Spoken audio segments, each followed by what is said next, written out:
Welcome. I'm David Levi Strauss, chair of the Art Criticism and Writing program here at the School of Visual Arts.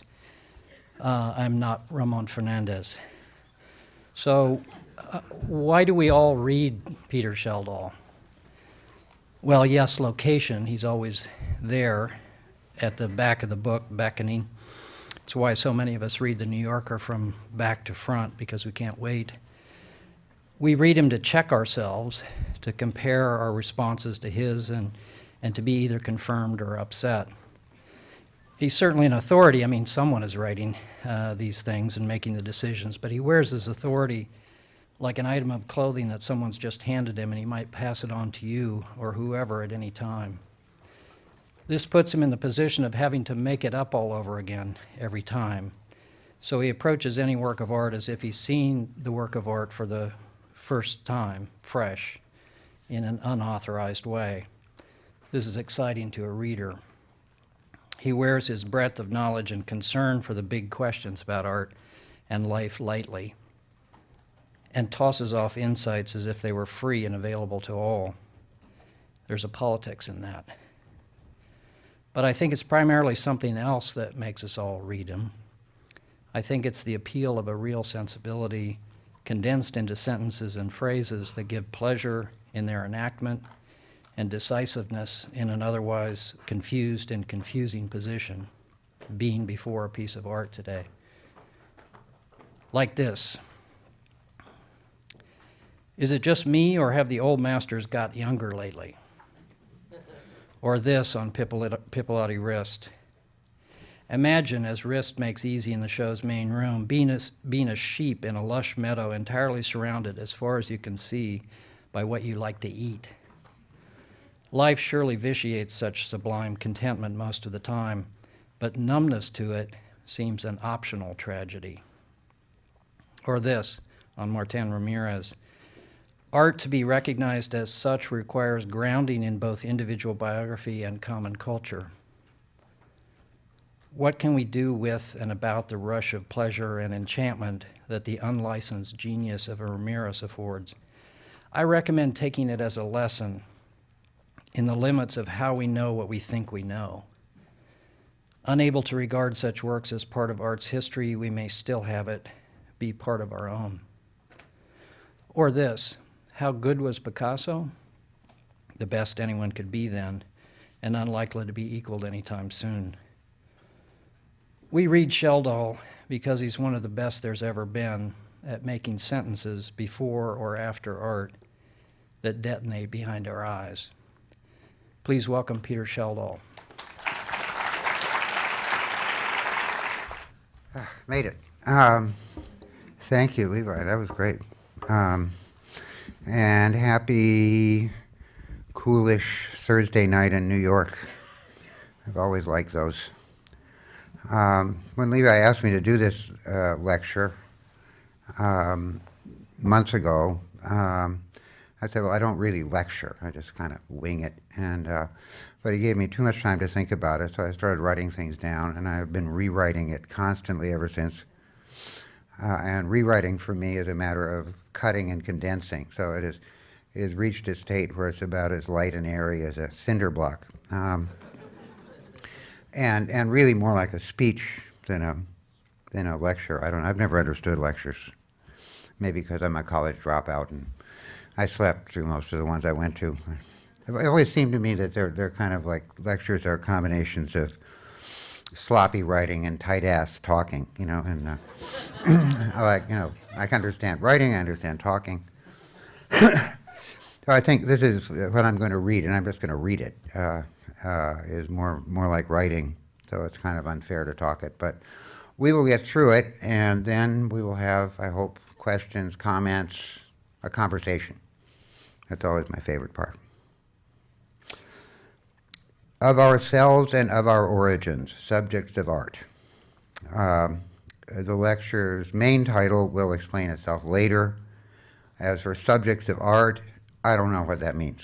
I had to come up with something quickly, and it sounded cool, and now I hate it. But on to the one-sentence description I was asked to write is a question. At a time when art is being publicly gamed to exhaustion, can we still or again speak sensibly of what we like about it deep down? To which the short answer could be, well, why not? Thank you and good night. But put it this, that was scripted. But put it this way, can we make any significant difference by speaking of what we like about art deep down? A difference in the world, or at least in the art world, or anyway among ourselves, or even only to ourselves in our private thoughts. And furthermore, to do it sensibly, meaning both reasonably and in a way that others can feel. Franz Kafka was asked if he saw any hope. He said, "There is infinite hope, but not for us."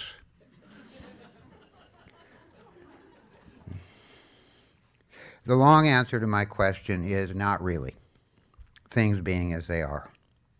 People talking in public about art today may speak from their bleeding hearts, begging indulgence from their listeners, or else make chess moves with the cliches of some or another academic discourse or prevalent babble, intimidating or benumbing possible dissenters.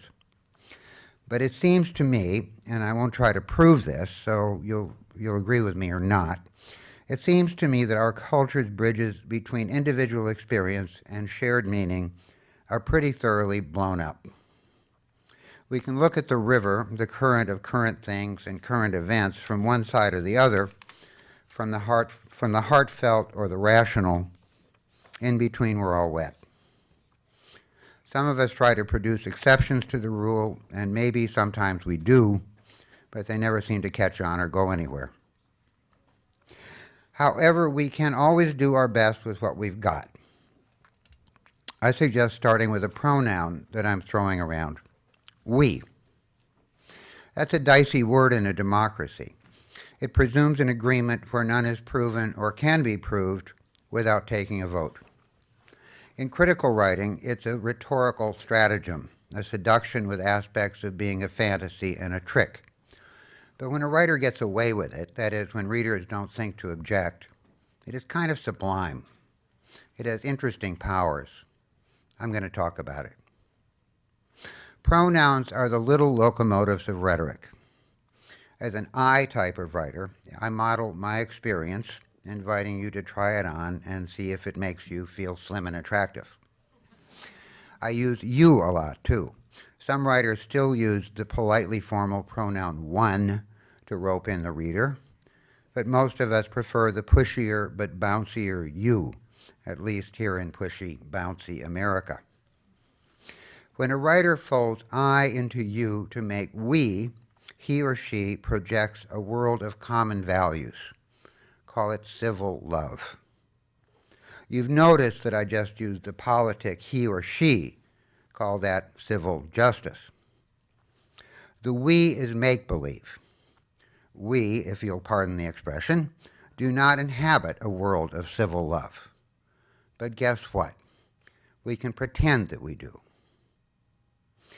A certain educated common sense of the last 3 decades holds that all art is rhetorical and thus a game of pretenses and or of exposing pretenses. This view is basic to the gaming of art. In fact, all art can be seen that way. The theory is easy to learn and apply, but not usefully if anyone's experience matters. It ignores the fact that good art happens to people in ways that knock us out of our educations. Good art evicts intelligence from its left brain command center into other parts of the brain and of the body. It does this by some or another touch or twist of beauty, which can't be conceptualized but only undergone, like a beneficent seizure. However, all art criticism tagging along behind art inevitably runs on pronoun-driven fantasy. That's the fun of it. The seriousness of it, as of art, is the misery that engulfs most of the non-art, non-make-believe, actual world most of the time. Art criticism, like art, should furnish something more and better than we can expect from life without it. What might that be? Henry James isn't among my favorite authors. I like his brother William a lot more. But I think of a mysterious short story by Henry with a wonderful title, The Great Good Place. An overburdened man is somehow transported to an unremarkable and even rather dull but friendly hotel or club, a bit monastery-like, at an unknown location. It refreshes him. His life back home improves. Was it a dream? That's not clear in the story. It doesn't matter. I love that phrase, the great good place. I think everyone has one. Yours is tailored to your particular sorrows and contradictions, which it soothes and resolves, and mine to mine, which it soothes and resolves. The humor and the wisdom of James's story is that the protagonist's haven has nothing in common with an Eden or a utopia, nothing orgiastic or exalting. No dreams come true there. That's in the nature of great good places, I think. They are not projections of our wishes. They are registrations, perhaps quite humble, of what we lack. They aren't exciting. They are, however, greatly good. Every religion propagates a corporate great good place, open to all by means of special avowals and rituals. If you're irreligious, you don't escape wanting that. Only your want tends to be lonesome and blind. So maybe you end up in the art world. There is no shortage of lonesome wanters around here. We are not exactly lost sheep, because probably we ran away from our original flocks on purpose. But you can hear the bleating in every bar and Starbucks in town, not to mention online night and day. You might even become an art critic who hankers to hopscotch from an I and a you to a we on the occasion of some perhaps shareable epiphany. The sound of a we can be that of somebody's great good place bubbling to the surface. There it may display a pleasing iridescence before, very quickly, it pops and is gone. The we that I envision is not political. All politics mobilizes the word we in tandem with another word, they. It has been said that politics begins with the naming of the enemy, an opposed party, nation, class, tribe, race, religion, sex, age cohort, movement, coterie, or body of opinion. Politics feeds on identities. Identities start fights, whether we assume them ourselves or impute them to others. Assuming and imputing are the same move, logically. To say that I'm such and such has no meaning unless somebody else is so and so. Maybe we get along and maybe we don't. If we get along, it's often because both our groups agree in hating another group. Naming the enemy isn't just the start of politics, it's the daily drill. Identities jam signals from the great good place.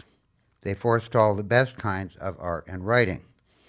Gertrude Stein wrote a terrific essay on this point, What Are Masterpieces? She said roughly that art's ideal, its spiritual engine, is entity, something that exists not in relation to anything, but as its own sole thing. Entity occurs, she said in 4 words, verbatim, while identity is not. If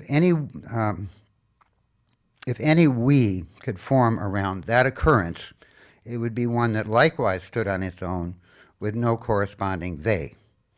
I am here to say that there does occur such a we.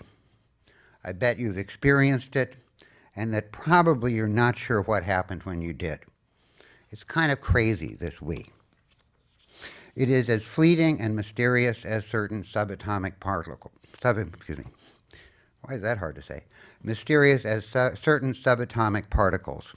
Maybe the quantum kind that can be in 2 places at once, I read somewhere. Like I really understand that. Now I'm throwing around another pronoun, it, indicating something that is not a you or an I, but that might indicate personhood or anything else, anything at all, that is taken to be real, including unreality. Itness is what we want, if we want masterpieces. I expect arguments against my disparagement of politics in art. The arguments will prevail. I will surrender if they make it a matter of politics being more important than art. In fact, a moment's thought will confirm that most things in life are more important than art. Art is only and merely wonderful, sublime, terrific, joyous, useless. Months ago, when I was asked to give this lecture, Levy asked me, I immediately decided that I would key it to a reading of Wallace Stevens's The Idea of Order at Key West, a great old modernist warhorse of a poem that was written in 1934. I didn't know why. A friend of mine said that the idea reminded him of the Andy Kaufman stand-up routine where Kaufman reads aloud at a hilarious length from Ernest Hemingway in the persona of a nerdy immigrant kid who has just been turned on to literature. That made me mad and embarrassed. But then I thought, hey, I'm that kid. Who isn't that kid, if a lover of any art? I also thought of my hero Charles Baudelaire more than 150 years ago, advising everybody to always be drunk. Drunk, he said, quote, on wine, on poetry, or on virtue, as you prefer. Wine is dangerous to some of us, and I, for one, live in terror of people who are drunk on virtue. That leaves poetry. Besides, it's nice in a lecture on art to have an actual great work of art at hand to remind us what we're talking about, if we're talking about anything. So here's one. The Idea of Order at Key West. The occasion for it, if you don't know the poem, is the speaker and somebody else that he's talking to hear a young woman or girl walking on the beach singing. That's really all you need to know. She sang beyond the genius of the sea. The water never formed to mind or voice, like a body, holy body, fluttering its empty sleeves. And yet its mimic motion made constant cry, caused constantly a cry that was not ours, although we understood inhuman of the veritable ocean. The sea was not a mask, no more was she. In other words, we're not talking symbols here. The ocean is the ocean. Doesn't stand for anything, and she's a real girl, okay? The sea was not a mask, no more was she. The song and water were not medleyed sound, even if what she sang was what she heard, since what she sang was uttered word by word. It may be that in all her phrases stirred the grinding water and the gasping wind, but it was she and not the sea we heard. For she was the maker of the song she sang. The ever-hooded, tragic-gestured sea was merely a place by which she walked to sing. Whose spirit is this, we said, because we knew. It was the spirit that we sought and knew that we should ask this often as she sang.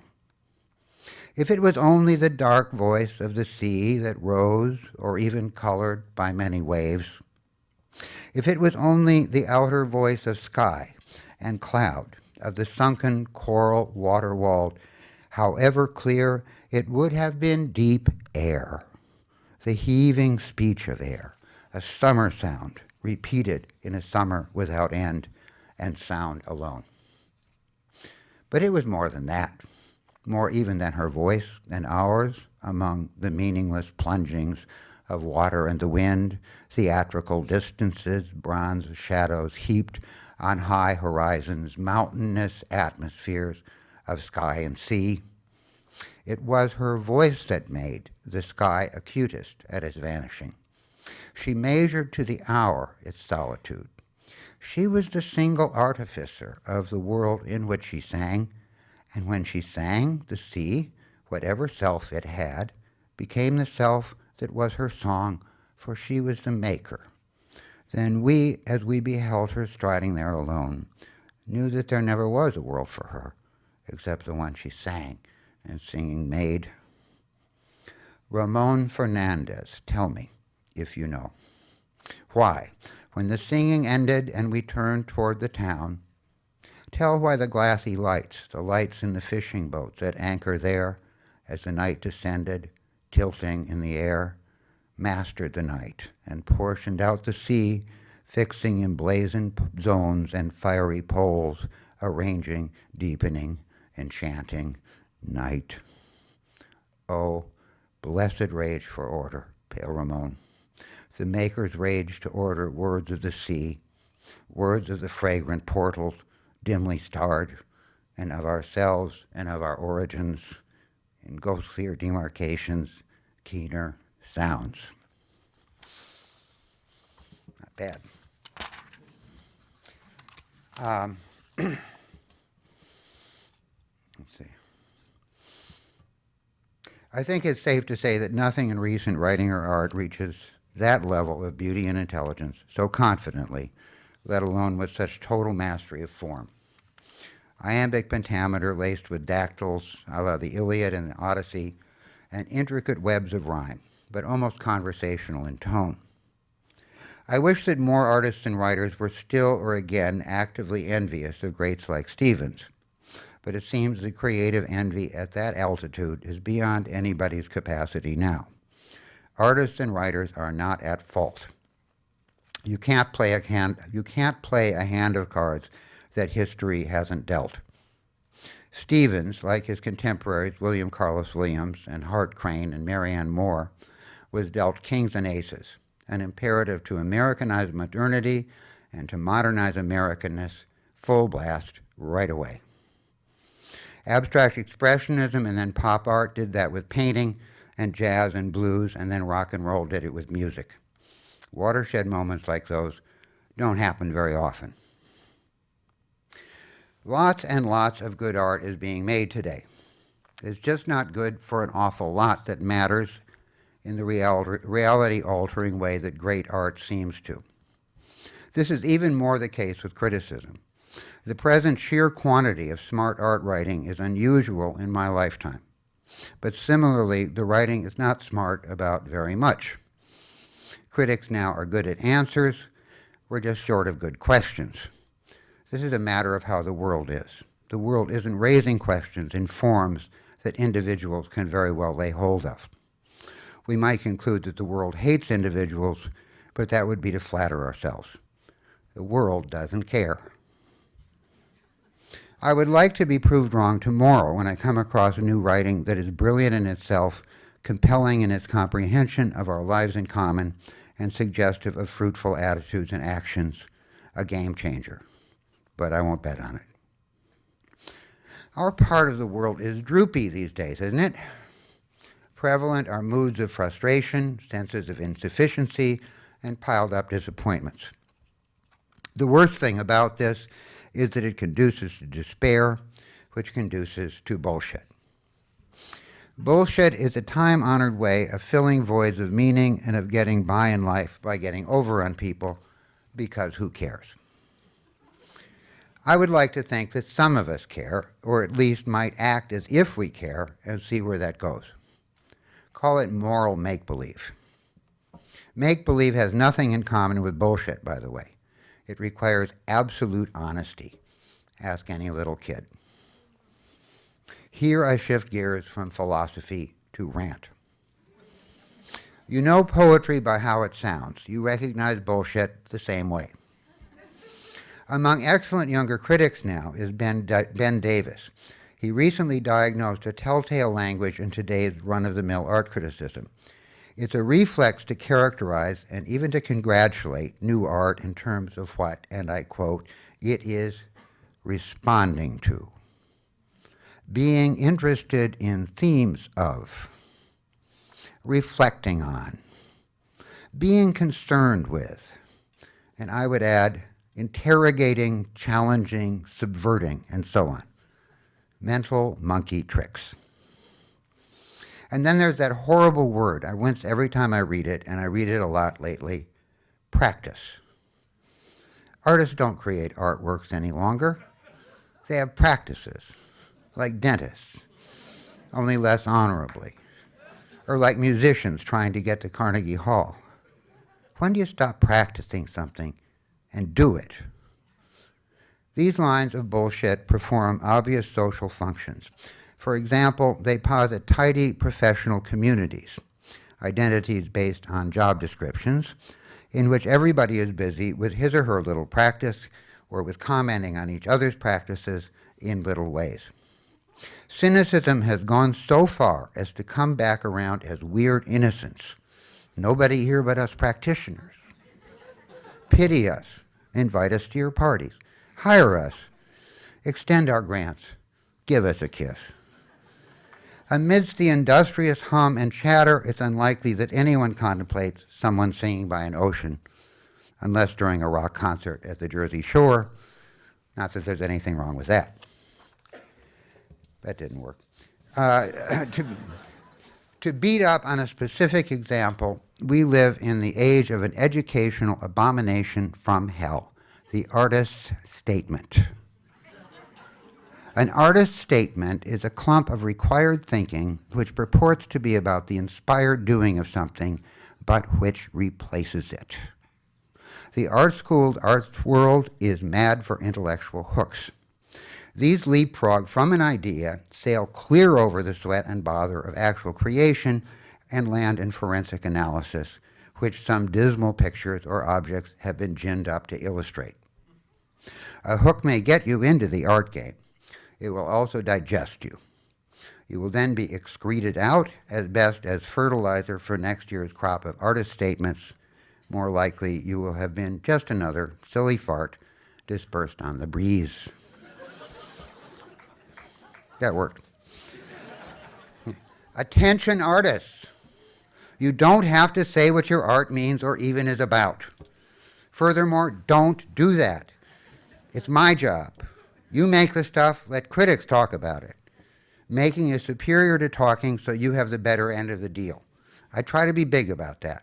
For your part, keep your eye on the ball, which is not a ball of talk.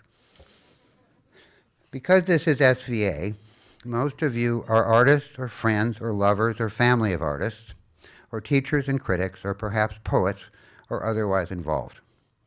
Most of you are on the young side. The future is yours. I'm on the old side and running out of future. This slackens my interest in what's new. When I go to look at art for pleasure now, it's to the Met or the Frick. My we is yellowing around the edges. Any we that has near-term potential must be one that tastes right in your mouths when you say the word.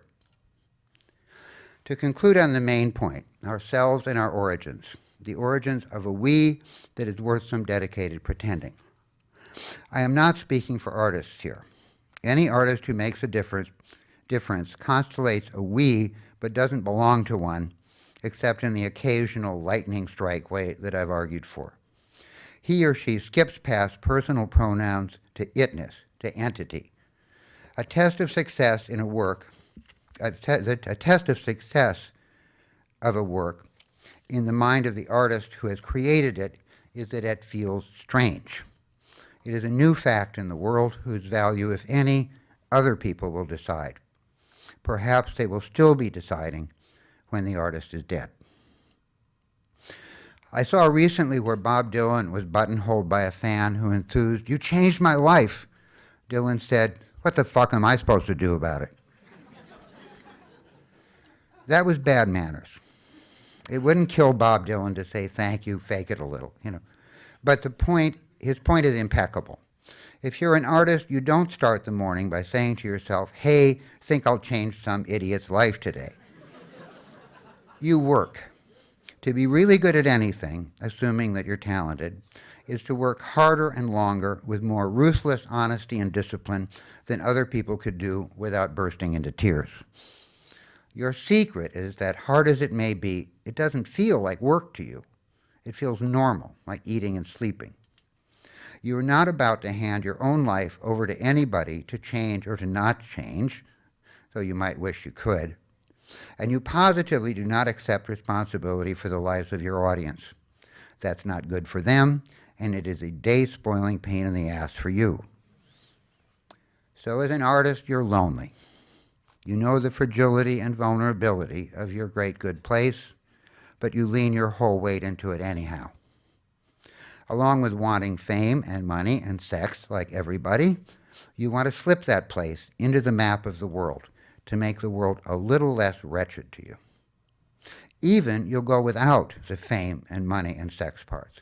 If you can only do that, you will be misunderstood often enough by people, darling dumbbells, who praise you.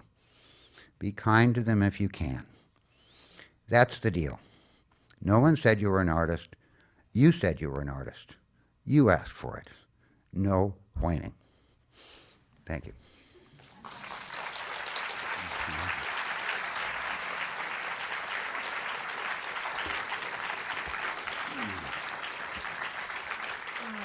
Okay, when you're writing your column, for the New Yorker, are you thinking of an audience? Are you picking something because the audience should know this, and then you're writing to some fantasy audience, or are you writing for yourself more than for anyone else? The really cool thing was you say, I'm writing for you, darling. No, I mean, I'm a writer. I mean, writers pretend they have an audience, and then they either do or they don't. I mean, it depends, and you can sort of count. No, it's the audience of the New Yorker. I mean, it's and partly I have an editor. I have an editor who who has a sense of what the New Yorker wants, and work with her. Before I've written for the Times, I wrote a lot for the Village Voice. For the brief, happy 2 years when there was a magazine called 7 Days, in the late '80s, which was really a dream. But and they it's different audiences. I mean, when I wrote for the Voice, I could explain less. I could assume more hipness, in the audience. I find, the New Yorker, I've got to spell things out a little more, but that's any writer. This is kitchen procedure, and also I think, if anything, if people ask me like how, what do I do in my writing? I say, if it's not perfectly obvious, then I've screwed up somehow. I mean, you should be able to just, what I do is what it is, and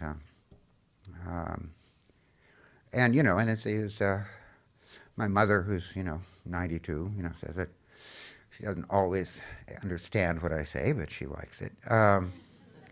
So she feels sort of on the margin of the audience. Anyway, I don't know. Yeah.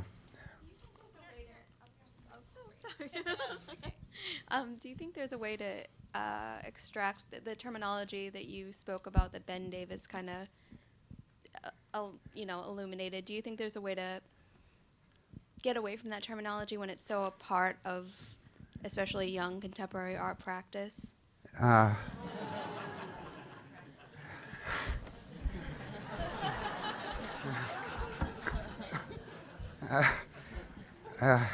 I don't know what to comment on that. Yeah, no, go ahead. I don't care. No, I don't know. If it's fun and it gets you ahead, well, go ahead. No, I didn't mean it like that. I meant it's I wonder whose job it is. Is it the writer's job, or is it the whole? I mean, I agree that the terminology. Well, I don't think it's not a job. See, I mean, when I'm trying to get out of the job model, I mean, we've fallen into a job model where, I think one of the indelible moments in movie history was in Blazing Saddles, where Mel Brooks is threatened by the new sheriff. He's the governor of the territory, and he's surrounded by his cronies, and he says, "Gentlemen, we must protect our phony baloney jobs." And I think most of what happens in the world goes right back to that. Somehow it's like you do something because it's your job, and if you're only doing your job to support your family and everything, then that's great. That's proper. Don't get wrapped up in your job. But when we're talking culture, it really has to do with desire and drive, and lack, and and abundance, and and life experience, and any any language appropriate to the world of jobs is stifling, and also it makes certain kinds of incredibly boring behavior seem normal. The thing is, anybody gets to act the way they want to, but I would rather they were called on their bullshit about it, Oh, grr. Anyway. Yeah.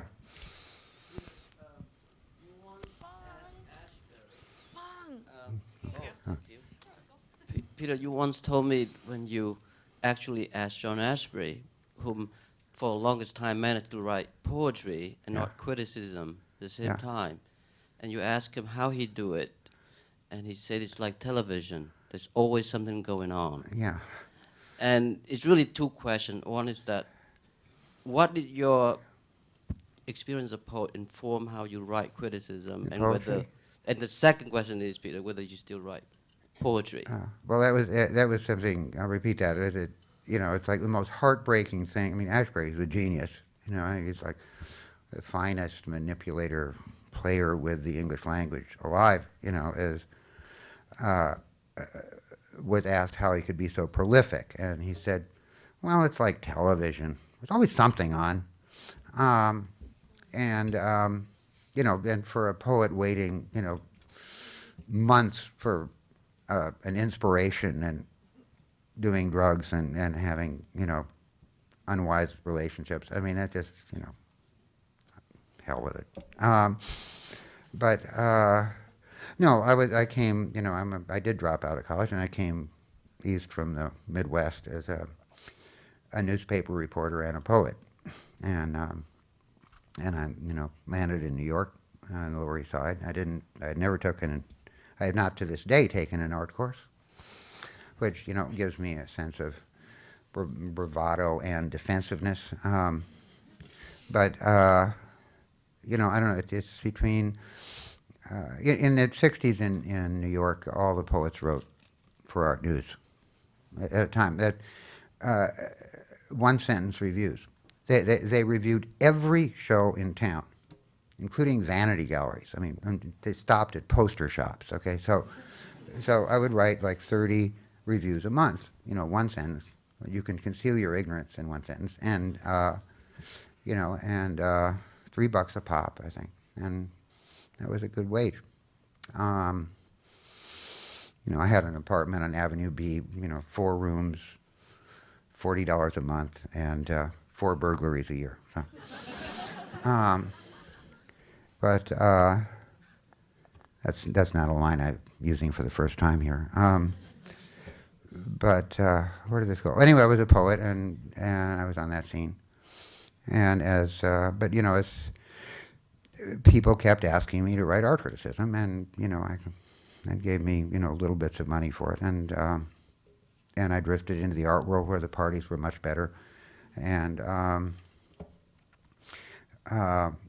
the poetry scene in the 60s sort of broke up, but and I think, the big advantage, the thing I'm most grateful for really was that for the first 10 or 15 years that I was around the art world, I was a nobody. I was Peter the poet. I was doing it to support myself as a poet. It's like, when you're a nobody. By the way, if you think you might become somebody, and we all would like to become somebody, realize that where you are now as not somebody yet is the golden time of your life, because no one has any reason to lie to you. Okay?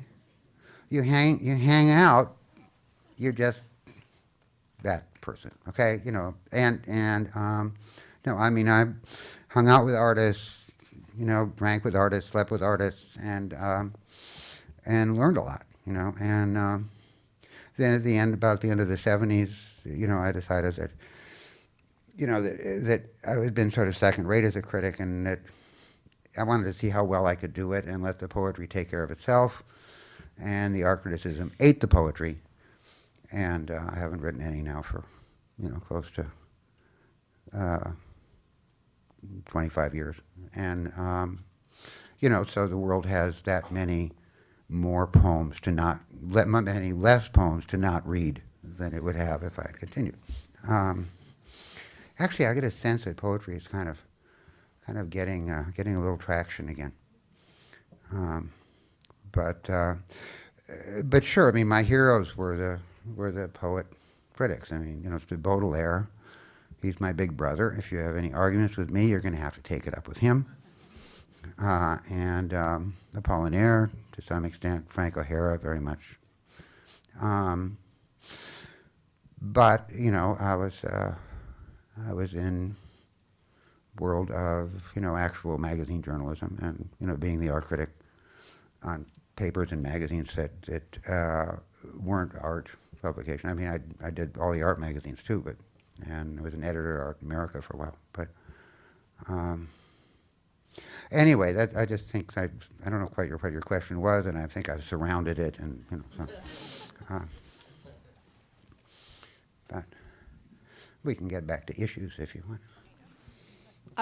I don't know how to form my idea into the question, but you somehow said you're kind of proud of being a college dropout, and you're kind of happy that you didn't take any art courses, blah, blah, blah. What do you think about so-called now it's kind of like a new phase of young artists trying to get MFA and all those academic institution education? What do you think Well, that idea? I think everybody should drop out.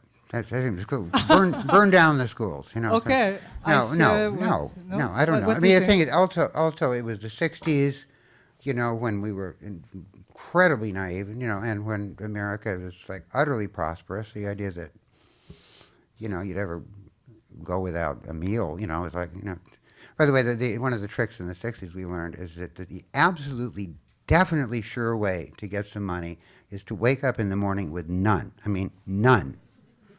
And by the end of the day, there'd be money in your hand. It was amazing. It always happened in different ways. But no, I mean, I educated myself in public, which is a very painful way of being educated. But you remember every lesson.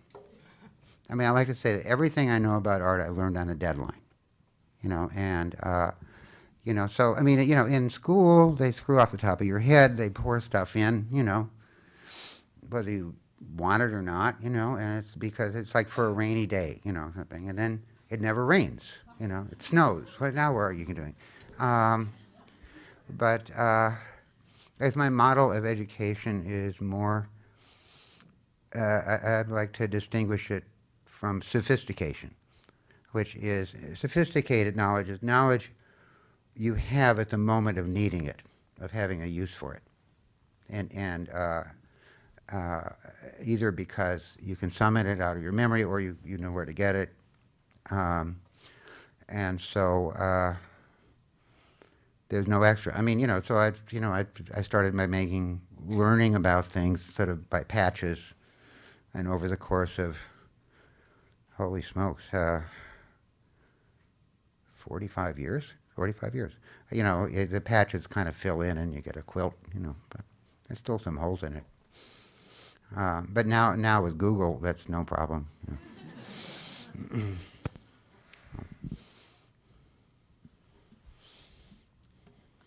I recently heard Edward Albee speak, and he was talking on creativity. Mm-hmm. And one thing that he mentioned was, at least for him, for playwriting or his plays in his mind, was order out of chaos. Now, I know that may or may not be different from The Great Good Place, but I have heard this, and I'm wondering if you can speak on order out of chaos. I mean, whether it's chaos of the mind or chaos of the system. Yeah, order out of chaos. Well, I think actually the model that Wallace Stevens, the idea of order at Key West, is really sort of order in the face of chaos. I mean, that is, he is saying that the ocean is dumb, a body, holy body, fluttering its empty sleeves, great line. But he has these incredible passages where he is acknowledging and addressing the power of the ocean, and it's like, I mean, the sort of pathos of the poem is that the bigger and meaner and more powerful the ocean gets, the more small and delicate becomes this girl singing. But then he weighs them, and she wins. And, you know, go argue with a poem. You know, it's like, by the way, Levi mentioned Ramon Fernandez at the beginning rather mysteriously. That was a little jab at me. We have arguments about various points. Ramon Fernandez was, by the way, for years, I always thought Ramon Fernandez was the name of a fisherman or something, you know, like some sort of grumpy fisherman. But he's actually a major critic of the 20s and 30s, and Spanish, wrote in French, drifted from leftism to fascism, but in whatever position he took, he was extremely determinist, social determinist, and it's Stevens at this moment is sort of aware that that he's in a place which Ramon Fernandez has not dreamed of in his philosophy, you know, so it gives him a little poke.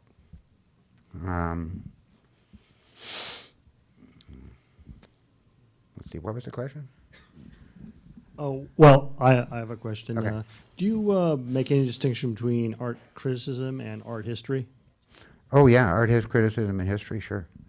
I mean, art history is a real discipline, you know, and it really is. No, I mean, art, you know, oh my God, am I about to call art criticism a practice? It's a line of work. But no, it's, you know, scholarship is, actually I have a very long piece coming out on the New Yorker on Monday, about the Ghent altarpiece of Jan van Eyck in Belgium and a restoration project around it, which involved me, and I couldn't believe I got myself into that. But it was fun. It took a long time to write, and it involved talking to about a dozen different scholars, you know, about incredibly minute points of 15th century art history, you know, and you know, and I think with the aid of the New Yorker checkers, who are just astounding, you know, I don't think they sleep. I think they stay up, you know, wondering about things. But you know, I mean, I think it ends up so that even the scholars will have the illusion that I know what I'm talking about, you know, and but you've actually realized every fact in it was checked, you know, and maybe double checked and changed and jiggered. I guess, you know, when I'm arrogant, I think the art historians are working for me. You know, they're doing the research, they're providing the information. Art theorists are working for me. They're providing ideas, which I try to translate into English. And if they make it over, then they're my idea, and if they don't, then they weren't an idea in the first place. Yeah.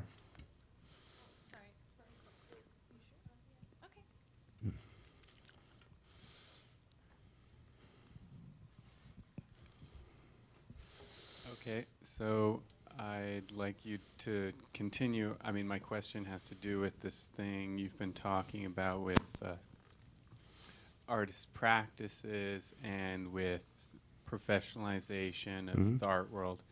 And my question is, the Rob Pruitt Awards, does this reinforce this sort of situation, or does it break down barriers between fine art and pop mass culture? That's an interesting question. So which way is it going? I don't know. I mean, it's I mean, you know, it's like, that's, I mean, it's the Rob Pruitt Awards, Guggenheim, anyway, it's like a kind of big carnival charade on, you know, on institutional honors, and it's a party, you know, it's like, and, you know, parties, by the way, talk about institutions, you know, I mean, there is no art world without parties. The first art world came after a party, I think. Read Plato's Symposium, you know, it got completely loaded, you know, and so so to that extent, the fact that it's sort of Dionysian,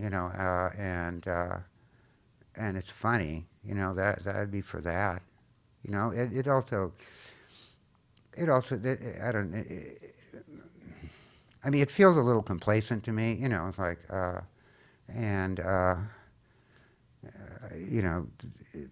the word cynical, I'm trying not to use it, but but also it's Rob Pruitt, sort of making a position for himself by pretending to a position, by sort of parodying a position and getting a position. I mean, this is gaming, it's gaming, that it's like some games are more fun than others, okay? Russian roulette isn't fun, okay? It's absorbing, it's like, but, so, by the way, I'm not saying that anybody's a bad person because they do any of this stuff, but, consciousness, please, people, it's like, know what your choices are making, and know what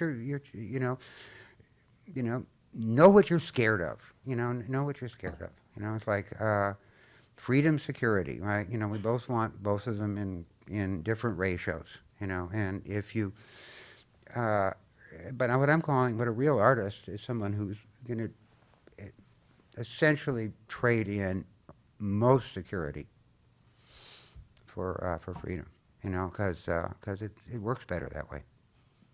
Not because they're better. I mean, they're probably not better. I mean, most of the major artists in history have been flaming assholes, but they didn't ask us to dinner, It seems like the 800-pound gorilla in the room is quality. Quality. Yeah, and in other words, as a critic, you're making a distinction between good and great. Yeah. Between what's bullshit and what's straight. Yeah. So can you speak to maybe a little more specifically about what you use for that quality? Quality. Sure. I mean, it's given what something is, it's it's better or worse than something else that's that. I think great art tends to sort of hit us in the head and daze us about it. It's like, because the first thing we'd probably notice about it is what it isn't, like how it disagrees with what we've thought is good, and so great art tends to look ugly and shocking at first. But, well, I have lots of little rules of thumb, and one of the two standards that I operate to the extent that I'm a judge, which I don't enjoy that role very much, but to the extent that that's part of what I do, there's really two criteria. It's like quality and significance. That is, how good is it? What is it good for? How important is it? And they don't always sync. It's like there's kinds of art that I really like and I love to see and I'd love to have, but I don't write about them because there's no particular reason why a reader should share my feeling about it. And then there are things that have great significance. Damien Hirst, okay? I write about Damien Hirst. Can't stand that shit, but some of it's all right. But boy, what a gamer, and but he's very significant. While he is significant, and then at a certain point he won't be anymore. But because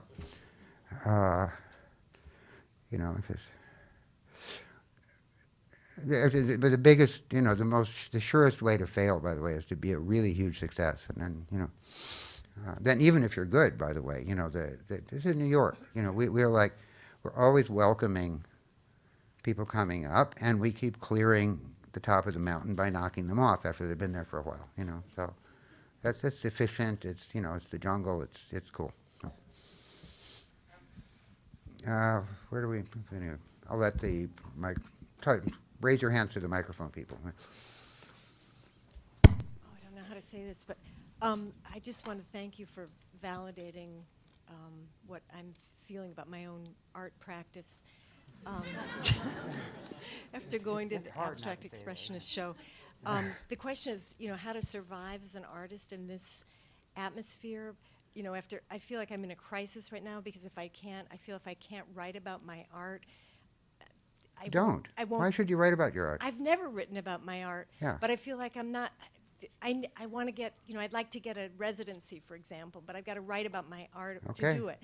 Or I could just send in a picture. But I feel Well, I don't know. I can't mean, you write. know, it's not my language. My language is visual. So, yeah. so Yeah. I'm Well, the thing, really we live in a stuck, so- culture that still, you know, is this has this weird prejudice that identifies intelligence with verbal expression and skill, you know, and math, I guess. Who's good at math? I don't know. But and you know, and that's an error. You know, that's privileging one little area of the brain where I happen to make my living from. So I'm fond of it. But you know, like people, I like the example I use is people. There's lots of jokes about how dancers are dumb, you know, and yeah, well, you get one to dinner, you know, but you know, but you look at a good dancer, and they can have more intelligence in their ankle, you know, than the MIT physics department. I mean, it's like, you know, but we live in a culture that doesn't recognize that. Very few people are visually literate, you know, and certainly literate in painting and sculpture, in like the one-of-a-kind art that requires a lot of leisure to become educated in. So you're up against that, you know, and I can't tell you what to do. You know, I mean, you could, I guess if I thought you would starve to death, I would say, you know, go get that residency, you know. Actually, go get that residency anyway. I mean, I think you're going to. And, Thank you anyway for your- you know, it's like, all right, maybe I'm trying to raise our threshold of pain about the choices we're making. Maybe I'm trying to make it hurt a little more. Because, you know, pain is the great motivator, you know, as a lazy narcissist, you know, I know this, is it only the pain of the fear of failure, of missing the deadline, you know, gets me going. So, so I recommend it, you know, try pain. But also, I'd like to raise the sensitivity, the general level of sensitivity to what the real thing in art is like, and lower the tolerance for the other stuff. You know, I don't want to, you know, annihilate anything, but you know, and it's like it's not a bad artist's fault that they're bad. I mean, maybe it is. I don't know.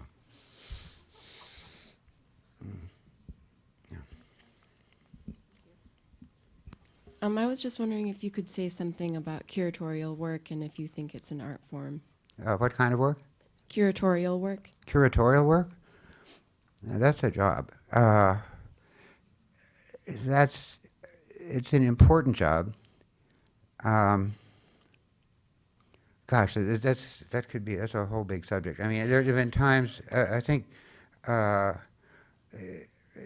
the way, I curated a show once, back in, you know, the 70s, and ever since I have had odd respect for mediocre curators. I mean, that is really hard, and in all kinds of ways.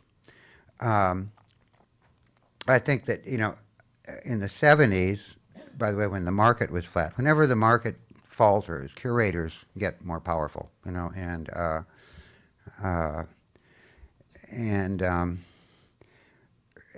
oh, you said, is it an art? Absolutely not. No. It mustn't be. You know, that is, you can say, you know, the way you curate is an art, but, you know, but the curator should say, no, never mind, you know, because it's taking your eye off the ball. You know, the curator should not be looking at what they do. They should be doing it with, you know, with the absolute focus on the art, as much focus on the artist as is necessary, depending on how neurotic the artist is, you know, and a focus on the institution and the audience, you know. And no, it's like everybody wants to elevate their job description. You know, that's human, you know, but it's just really a pain in the ass, you know. It's like, and so yeah, no, it's not an art, but you know, but really good curators are just marvelous, you know. I mean, it's like a really marvelous shows. I think Ann Tempkin's show of abstract expressionism at the Modern, you know, and you know, it's a lot of people beat it up because this is New York, you know. It's like that's okay, but you know, I think it's great. I would just like to take strong exception to that, and I'm not a curator, for the following reason, that I would say insofar as criticism is an art, so it's curatorial. No, it's not. Just Yeah. wait a minute. Okay. So is what a curator does is an art, because basically you're saying these things belong together. I have selected A rather than B, and just as you have said, I have chosen to write about this, that, or the other thing. And to some extent, what I remember about your articles is I very rarely remember the arguments you make or the thoughts. But what I take away from them is the passion, the reaction to the beauty of things. You're very like Alex Ross, you know, your colleague in music. And that's what I most love and appreciate about what you do. That's a compliment. I think he's great. And Joan Eccochella in dance. But no, I mean, anything, you know, there's an art to doing anything well. You know, it's like the art of macrame, okay? You know, and, you know, which if you're into macrame and can tell, you know, grade A from grade B, you know, it's an appropriate reference. You know, I mean, art is one of those honorifics, you know, that we can always throw at anything. You know, it's like, well, what is art? Art is a word. Look it up in the dictionary, okay? You know, and it's always being fiddled with, you know. Well, I mean, when I was, I'm old enough to remember, I'm very old. I'm old enough to remember when, if you said art, you meant painting. Literally, painting, art and painting were interchangeable nouns. If you meant sculpture, you said sculpture. If you meant photography, you said photography. You know, and then that started to slip. And now, you know, through all of the institutional developments and historical developments of the last 40 years, you know, art is now a dotted line in the air. You know, it's like, and something's in it or something's not in it, you know, and it's always subject to negotiation. And it's a zone now. It's kind of a zonal thing. But there's still a boundary, you know, and which, I don't know, we have this perverse wish to somehow erase the boundary or to go back to, you know, when you had to paint, you know, Venus on the half shell, you know, to be an artist. But by the way, my book of theory is the unabridged dictionary. You know, that's you know, just, you know, in moments of confusion, make a distinction. You know, find a distinction. That's William James, by the way. Read William James. He is the philosopher of and for the American mind. He shows you how the American mind works and how it works at its best. In an introduction to one of your books, you define taste as an accumulation or sedimentation of aesthetic experience, usually those of others.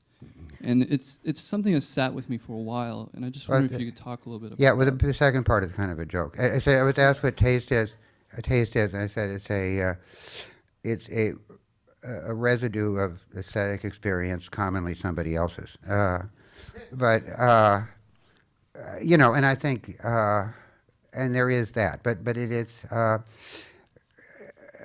more seriously, I mean, I think taste is a word that has become unpopular for reasons. I mean, partly it's because we're Americans, you know, and we're anti-elitist, right? You know, we all want to, you know, you're an elitist. I am not, you know, James, bring the Mercedes around. I mean, it's like, but. You know, but I mean, actually, one critic I know who I think kind of cut the Gordian knot on that. He said, in a democracy, anybody gets to be an elitist. Okay, You know, and certainly art love is an entirely voluntary and self-selected elite. You name yourself a member, no one can throw you out, okay? But taste has its associations with distinction, with bourgeois, you know, sentimentality, whatever. But in fact, it's a real, it names a real function of the mind, of the brain, you know, and it has to do with organizing, with balancing our personalities and around our memories. It's like, I mean, my taste is my sort of, you know, deeply rooted memory of what sort of thing I like and what sort of thing I don't like, you know, so I don't have to be looking at absolutely everything all the time, you know, and you know, I see something and say, ooh, you know, that's what I'm into, but then experience begins. I mean, either, oh, that's better than what I like. That isn't what I like at all. That's something else, you know. I think, by the way, if you see something really new and do not immediately react negatively against it, you're a bullshitter. I mean, that is something new is, in fact, a challenge to the world that you have organized, the sense of the world that is helping you survive. And your first reaction is going to be like a cornered animal, you know, and you know, and that's why, you know, people say, well, I hated that. I said, how long did you stay with it? And, you know, it's like good, legitimate, you know, you're in the game, okay, stick around. You might hate it more, you know, but have another experience, because it would be finally, it can crack the carapace, which then opens up, lets it in, re-knits itself with that, okay? And, you know, and a lot of people stop at a certain point, and it's fine. I mean, a lot of people have a lot more on their minds, you know, than art. I mean, you know, they don't have that leisure. So, I was going to say something else. But, no, but taste is a pragmatic thing, you know, and it's, people who have good taste. I mean, there are people who have educated taste. I mean, there are people who've just simply seen a lot more, you know, and have more refined taste, and you know, and are legitimately deferred to on that subject, not taken as God on the mountain, but deferred to because they have a better information. You know, it's like Pascal said that to lead life properly, we must fear power, respect knowledge, and love charm. And that all the trouble in the world comes from crossing up those wires. If we fear charm or love power, we are on our way to tyranny of one kind or another. Anyway, I'm glad I got Pascal in. But it's a big subject. But again, it's like I'm just trying to free up the words from their association, take them out of these sort of networks of knee-jerk reflex, you know, and that where words are tainted by associations, which you know, it's like nuts. Go to the dictionary, start fresh. You know, what's art? It's a word. What's beauty? It's a word. Beauty means, in the dictionary, remember, a quality present in a thing or a person which causes intense pleasure and deep satisfaction to the mind. Okay? You know, any arguments? I mean, it's like, I know what that is. You know what that is. You've experienced it. You know, maybe it's only a little bit intense, a little bit deep, but, you know, it's like, and it's a word we almost never use incorrectly. You know, we almost never use it incorrectly. You know, it's like, it's a beautiful day. Well, it probably is a very damn beautiful day. You know, it's like, you know, and by the way, I see, you know, like professors on the way to the seminar, you know, beautiful day, sure is. And they get up there and talk about how you can't use beauty in relation to art. You know, it's like, it's just silly. You know, but it's also, there's a fear. There's an organic fear of irrationality, of unreason, of, you know, of emotion, you know, which but universities, universities really should be turning out, engineers and brain surgeons, and they should be turning out people. Okay, William James said you can seek truth or you can avoid error. You cannot do both. Okay, brain surgeons and people who build bridges and people who fly airplanes, you don't want them being truth seekers, right? You want the bridge not to fall down. It's like, okay, and the brain surgeon not to practice tattooing. It's. But the thing is, in art, what do you got to lose? It's like you fuck up, nobody dies. It's it's like it's insane not to take advantage of the fact that failure is not damaging to anything except your bloody self-esteem, which may drive you into another line of work. Anyway, don't get me started. Hi. I wanted to build up a little bit about the question about the curator, because around me, a lot of curators are now talking about their writing. And About what? Their own writing, and they define themselves as, there's a new word around me, critter, the critic curator. And the critic, wait a second, they're defining themselves as critic curators. Critic curators. And so when you Do they do windows? I'm sorry. I totally didn't get that I'm joke. sorry. But go on. Yeah, I'm sorry. just when you were talking about the artist statement and you said leave that to us, to the critics, where does curatorial writing fall in there, and what do you think curators can write if they're so into writing?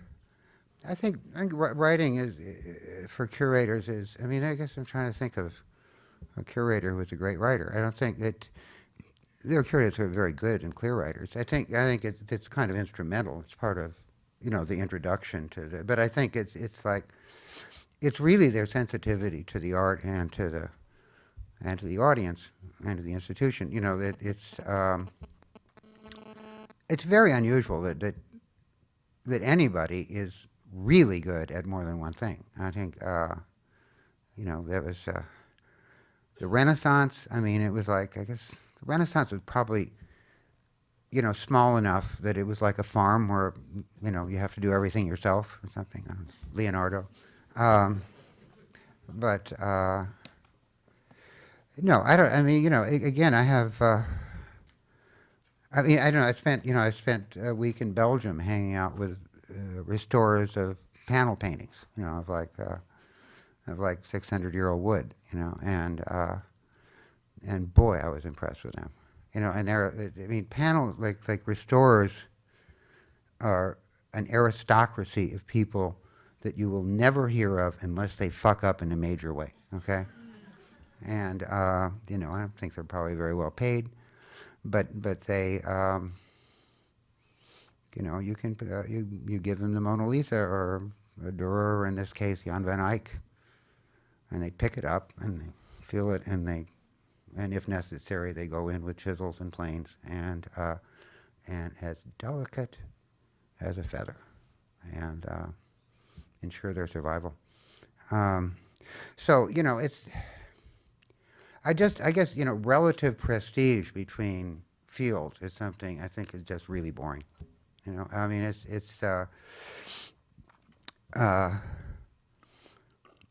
think the rating is within the field of who's good, who's better.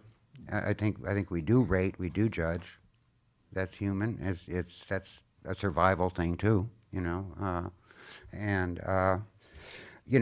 in a democracy, again, that's kind of annoying. But all it gets hurts our feelings, and they recover.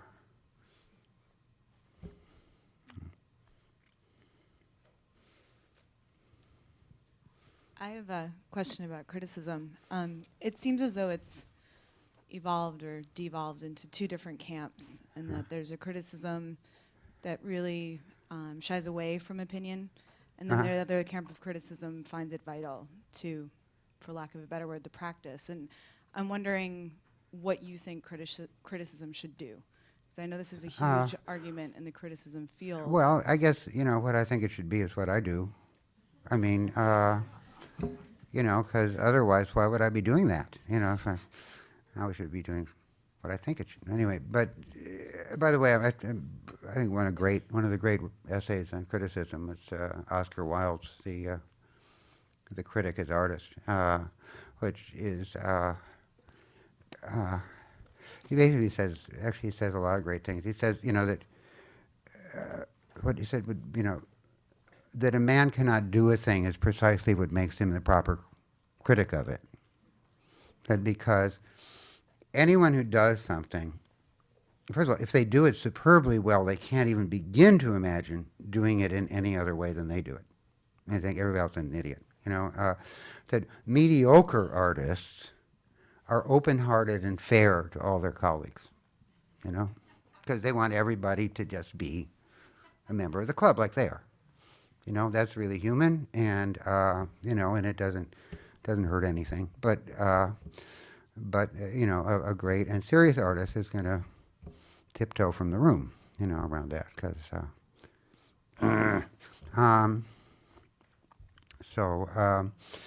well, and you know, there are different kinds of criticism, and academic criticism, which I don't know if it qualify as criticism. I guess so, but it's, you know,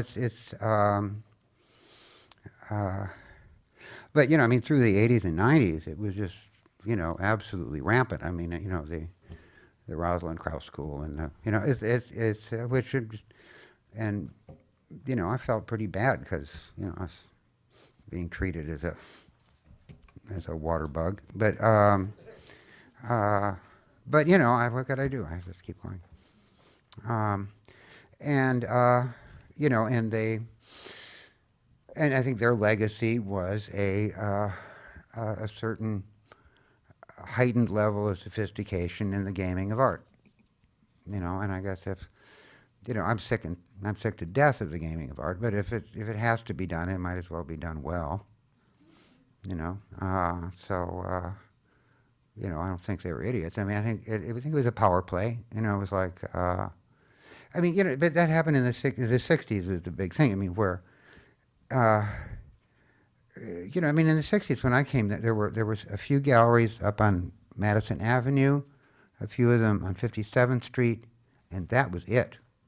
Okay, that was the art world, and then everybody else was downtown in, you know, Coldwater Flats and lofts and bars, and then boom, you know. But and also you know, I mean, first of all, I mean, nobody before, I don't know what the date was, and something would be traced to somewhere, I'd say it was probably somewhere 69, 70, 71. Nobody in the history of humanity went to school to be an art critic.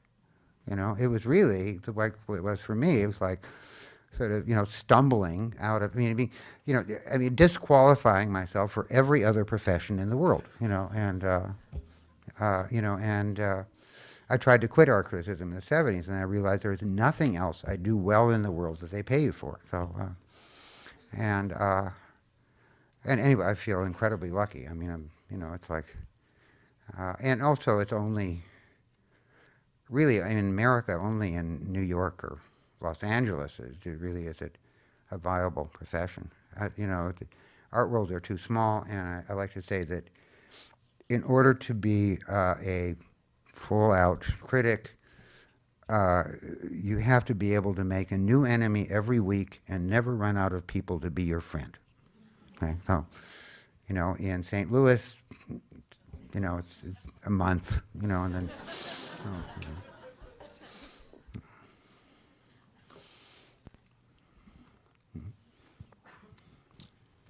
It's a kind of twofold question, one leading into another. You mentioned the word beauty and you mentioned the word taste. Yeah. When I was very young, I saw Elegy for the Spanish Republic, and I thought it was beautiful. You know, it opened my eyes right away. Very soon after that, I went to a friend of mine's house. Her father was a painter, albeit, as far as I can see now, probably a failed painter. And their new little beagle jumped on my leg while we were sitting at the kitchen table, and I said, "Oh, you're such a beautiful little dog." And her father went nuts on me and told me, "That's a dog, it's not beautiful." Now, you know, my judgment was, as a, I don't know, 14-year-old, was, well, you know, the painting's beautiful, the dog's beautiful, that's my taste. Well, you're a tough little kid. My opinion, my taste as well as my opinion. Then when I got older, I was in a dilemma going to see a show of a painter who was getting a lot of notoriety, and I looked at the exhibit. I walked out and I said, "This guy's a total sham." And I read it. One of the rare times I read a review of the show, and the review was very positive. And something happened to me that never happened before. I went back and looked at the show again, and there was a part of me that had been altered dramatically. The taste of the critic seeped into my consciousness and made me very confused. It never happened before. So what I'm asking you as a critic, do you think one of your conscious or unconscious jobs is to help form other people's taste? It's to get your shit together. Yeah, I think no. I mean that is people are welcome to do it, and that's great. But I mean, I keep the eye on the ball of what I'm doing. You know, like I said, that Bob Dylan thing. You know, I do not. I don't do it to. I'm not responsible for other people's lives. You know, it's like I'm barely responsible for mine. You know, and you know, I like to say, I mean, as minimal as I can make it is, I am making a living by giving people things to read. You know, and that's the focus, and that's the basis of my selection. You know, for what I'm going to write about, basically, what that's on now can I make the best piece of writing out of? Do you feel you're doing it as subjectively and as objectively as you? Well, professionally. I mean, you know, it's like I've been doing it a long time, so you know, you get a sense. You know, it's not remarkable. But no, and you know, and it's like, you know, I think is beauty in the mind of in the eye of the beholder. Absolutely, that's where it can do the most good. See, you know, it's like, but it's not only in our eyes, it's in our brains, it's in our guts, it's in our hearts, it's in our, you know, sexual organs. I mean, it's, you know, it's. I mean, I think beauty to me is a physiological event, you know, which just sort of makes me realize that my brain is part of my body. It's like, you know, it's kind of all the splits, you know, you sort of suddenly, and there's kind of a, you know, it's like my shoulders come down. I didn't know they were up. They come down. So it's like. And you know, and people. By the way, it is. I want to take beauty away from art in order to understand it. I mean, it's like I think beauty is a normal physiological function of the human. The only people who don't experience beauty are the people who are clinically depressed. In fact, clinical depression might be defined as an incapacity for experience of beauty, and to the point sometimes where suicide becomes a beautiful idea. The only beautiful idea is for this to stop, is for just all of it to stop. And, you know, it's and people get it from, you know, the action in the movie or from the moonrise over the Walmart parking lot. I mean, it's like, you know, it doesn't have anything to do with art. It's like, and art that sets out to be beautiful is nuts. You know, it's like that's like okay, be really good. You know, I mean, it's you can't do that. But you know, art that works, you know, it always has some tincture of beauty. I mean, there's something which to me is a combination of attraction and pause. It's like there's a force that pulls you towards something and a force that puts you back. It's like reverence. It's like, basically, if I think something is beautiful, it's like I am saying, I want this thing or this person to be the way it is, or she is, or he is right now forever. You know, not to be violated, especially by me. You know, that's like, you know, and that was in the Renaissance, the great Renaissance nudes, you know, are like that to an incredible Titian, you know, where it's like really sexy, but it is not, precisely not an objectification of the woman. It's an attraction and a reverence. And then, by the way, Manet with Olympia, you know, pulled the plug on that forever. I mean, it's like, because I mean, it's like there's the attraction, and you're scared of hell of this woman because she is really tough, and she's looking at you like, you know, so let's go somewhere else. I got a microphone here. Yeah. And you galloped ahead of my comments and questions. I'm in the middle, right here. Oh. Right here. Thank you. Yes. Hi. You mentioned Rosalind Krauss and that crowd. Yeah.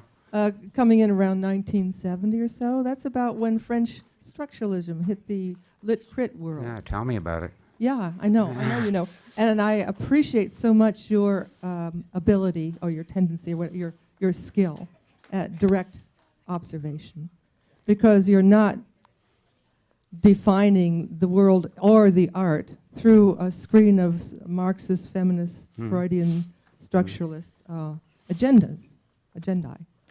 You are apparently, from what I've read, seeing the thing in itself, for itself, or a phenomenological approach of direct perception. But what I originally wanted to ask you about was this slippage between terminologies that you mentioned before that. There's another 800-pound gorilla in the room, and I would say the slippage between the terminology of fine art and craft. Craft. And I thought, well, perhaps we could consider the curator's practice to be a craft rather than I'm glad you an asked art. that question. Because a curator is a kind of collage artist, if it's an artist at all. It's a collaging of, you know, well, combining things within I don't a know. space. It's a pretty complex job description, curating, and well, I've done a bit too, but and I there know is, it's I not mean, the there's a same as lot making art. there's aesthetics involved in it. I mean, like a Certainly. good hanging of a show. Certainly. You know, I'm remembering a show, suddenly in my mind as a show at Guggenheim a few years ago, a Spanish painting from, you know, Velázquez to Picasso. It was like, wow, you know, it's like, and it was like, you know, and it's like every now and then that ramp becomes a kind of a whirlpool that you're caught in, and it's like just, you know, getting epiphanies, like one after another. It's like every painting is being set up to do its best. You know, you don't have to stand in front of it and warm it up. You know, it's just blazing. You know, And they're juxtaposed and orchestrated so that you perceive them in a specific order. And I don't, right. you know, I don't know how to do that. You know, it's like, so that at that level, it's you know, you really do think it's an art. But I think that somebody who does that does not think of himself or herself as an artist. I think they couldn't do it otherwise. You know, I think it's like. That's why I'm saying, it really a craft? okay, it's a craft. Well, everything is a craft. I mean, you know, everything you do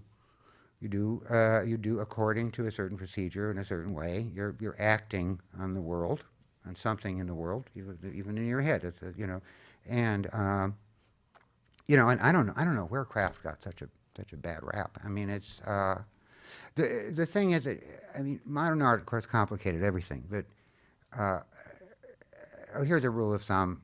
I'm sort of jumping ahead, but you know, one of my criteria is everything should be done only and exactly as well as it needs to be. That is, I mean, I think part of it was the hyper craft of like the French Academy, you know, and like academic painting, which is pointlessly skillful. You know, it's like,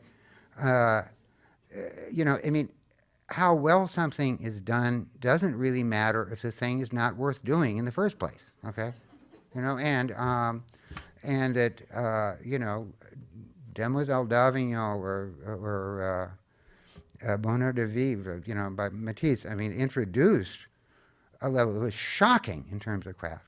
But in fact, it made the point that what you want from a painting that is cognizant of history and time and the present, you know, didn't need a lot of fanfare. I mean, that it could be done really simply, really fast. Well, they weren't done really fast. They looked really fast. You know, it's like the emphasis of the craft is somewhere else, and it took a big adjustment of mind to be able to start seeing that.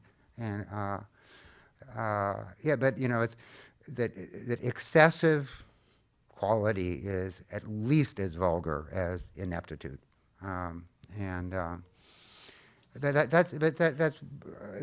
This is within the category of taste, the subject of taste. This is where it's all rules of thumb. You know, it's like anytime something becomes a settled rule, then it's in the way of creativity and of pleasure and of surprise. Yeah. I think we've got to go, Peter. Oh, yeah? Yeah. Darn it. Thanks. Okay, thank you.